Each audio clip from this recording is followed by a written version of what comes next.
A pitcher was having a perfect day. 8 innings, 24 batters, 24 outs. No hits, no walks, no errors. Nobody in the dugout was talking. Baseball tradition. You don't speak about a perfect game while it's happening. You don't mention it. You don't look at the pitcher too directly. You sit and you wait, and you let the thing breathe on its own without the weight of human attention pressing down on it. They were waiting. The 9th inning came, and Babe Ruth walked to the plate. The pitcher stopped, held the ball, looked at Ruth, and something happened inside him. Something that most pitchers in that situation never feel. Not fear, it was respect. A specific and overwhelming respect for the man standing 60 feet away holding a bat. And that respect produced the strangest decision in the history of baseball. A pitcher on the verge of a perfect game looked at Babe Ruth and did something that nobody in that stadium, nobody in that dugout, nobody watching that game expected him to do. The pitcher's name was Charlie Robertson, 26 years old, in his first full season with the Chicago White Sox. He was not a famous pitcher, was not a name that appeared at the top of the American League's statistical leaderboards. He was a good pitcher with a live fastball and enough command to get major league hitters out when everything was working. On April 30th, 1922, everything was working in a way that Robertson had never experienced before and would never experience again. The Detroit Tigers came to bat in the first inning, and Robertson retired them in order. Second inning, in order. Third inning, in order. The fastball was locating exactly where Robertson was throwing it. The breaking ball was breaking with the late movement that hitters see and swing through and shake their heads at. The defense behind him was making the plays that the defense needs to make when a perfect game is happening. By the 5th inning, the crowd at Navin Field in Detroit understood that something unusual was occurring. By the 7th, they were standing between innings.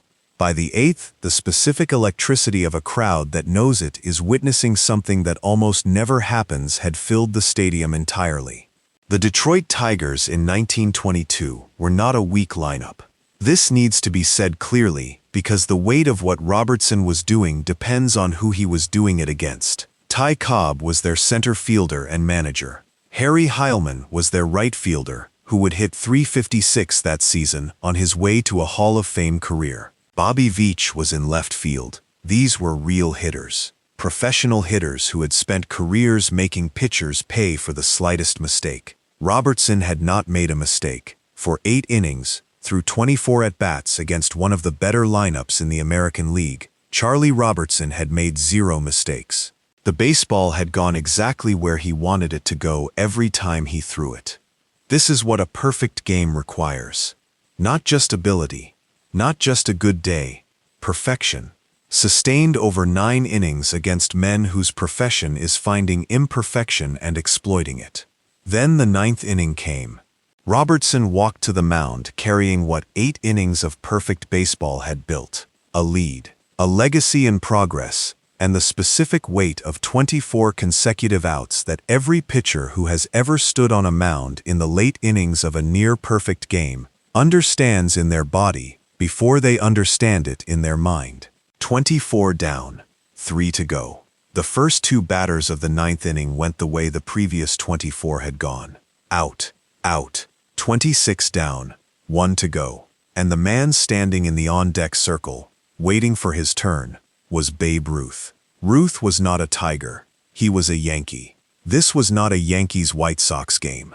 And yet somehow, in the telling of what happened next, the specific identity of the 27th batter matters less than the fact of who he was in baseball's imagination. Because in 1922, Babe Ruth was not just a player. He was the thing that baseball's imagination returned to when it needed a symbol. The home run, the excess, the impossible made routine. The man who changed what the sport thought was possible by doing things the sport had decided were not possible and then doing them again the following season. Robertson stood on the mound and looked at the batter who would complete his perfect game. The batter was Johnny Bassler, a catcher, not Ruth, not one of Detroit's famous hitters, just the next man in the order, a professional doing his job. standing in the batter's box and waiting for Robertson to throw the pitch that would end this. Robertson looked at Basler, got the sign from his catcher, wound up, threw. Basler swung, the ball was hit. The outfielder moved. The catch was made. Perfect game. 27 batters, 27 outs. Charlie Robertson had thrown one of the rarest achievements in baseball. Not the 27th out itself, the preceding 26. The 27th was what it was, because the 26 before it had been what they were. But what happened in the dugout after the game was what nobody expected. Robertson sat down, and someone asked him what he had been thinking when he walked to the mound for the 9th inning. The answer they expected was the standard answer, that he had focused on one pitch at a time, that he hadn't thought about the perfect game, that he had treated the 9th like every other inning. These are the answers that pitchers give, because they are true, and because they describe the mental discipline that getting through 9 innings of a perfect game actually requires. Robertson gave a different answer. He said he had been thinking about Ruth, about where Ruth was in the Tigers' order, about whether the perfect game would come down to Ruth. He said he had looked at the lineup card before the inning and done the math and understood that if the first 2 batters made outs, the 27th batter would not be Ruth.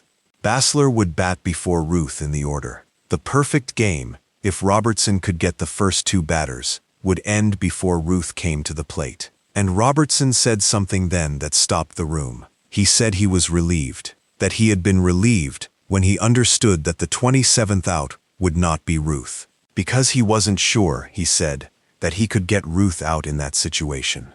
Not because his stuff wasn't good, not because the perfect game had tired his arm, but because of what Ruth was, because of the specific weight of facing Babe Ruth with a perfect game on the line. Subscribe right now if you've ever been more afraid of one person than the entire situation. Hit like if you think Robertson made the right call by just pitching. And drop a comment. Could Robertson have gotten Ruth out? Because what Ruth said when he heard this story reveals everything about the man.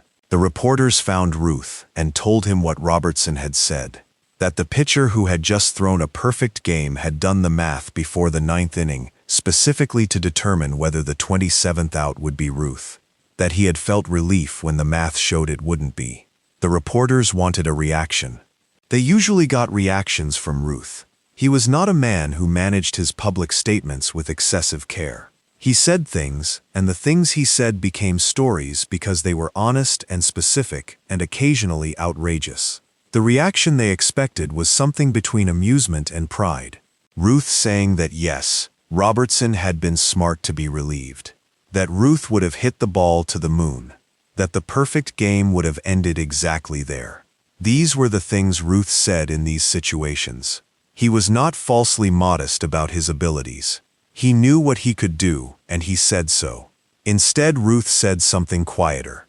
He said Robertson was a hell of a pitcher, said what he had done that day was one of the hardest things in baseball, and that he had done it against a lineup that included real hitters, and that deserved to be recognized for exactly what it was. He said he didn't know if he would have gotten a hit off Robertson that day. Said Robertson's stuff had been so good that it was genuinely possible nobody was going to hit him regardless of the situation. And then he said something that the reporters wrote down and that has been quoted in the years since, because it captures something about Ruth that the home run numbers and the mythology and the constructed legend sometimes obscure.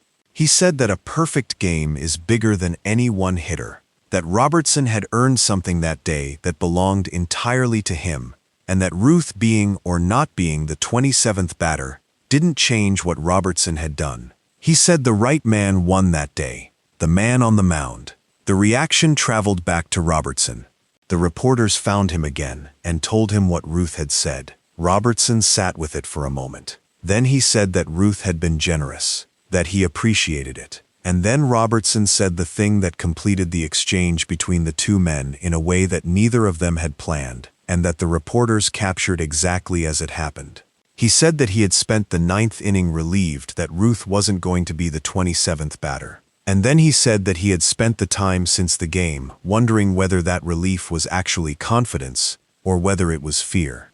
Whether the knowledge that Ruth wasn't going to bat was reassuring because Robertson trusted his own stuff, or whether it was reassuring because some part of Robertson wasn't certain he could get Ruth out in that moment. He said he didn't know the answer, said he might never know, said the perfect game was real, and the 27 outs were real, but the question of what would have happened if Ruth had been the 27th batter was a question that would stay with him, because it was the question that had no answer.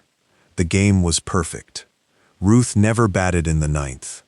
And Charlie Robertson would spend the rest of his career, a career that never again produced anything close to what April 30th, 1922 had produced, carrying both the perfect game and the question inside it.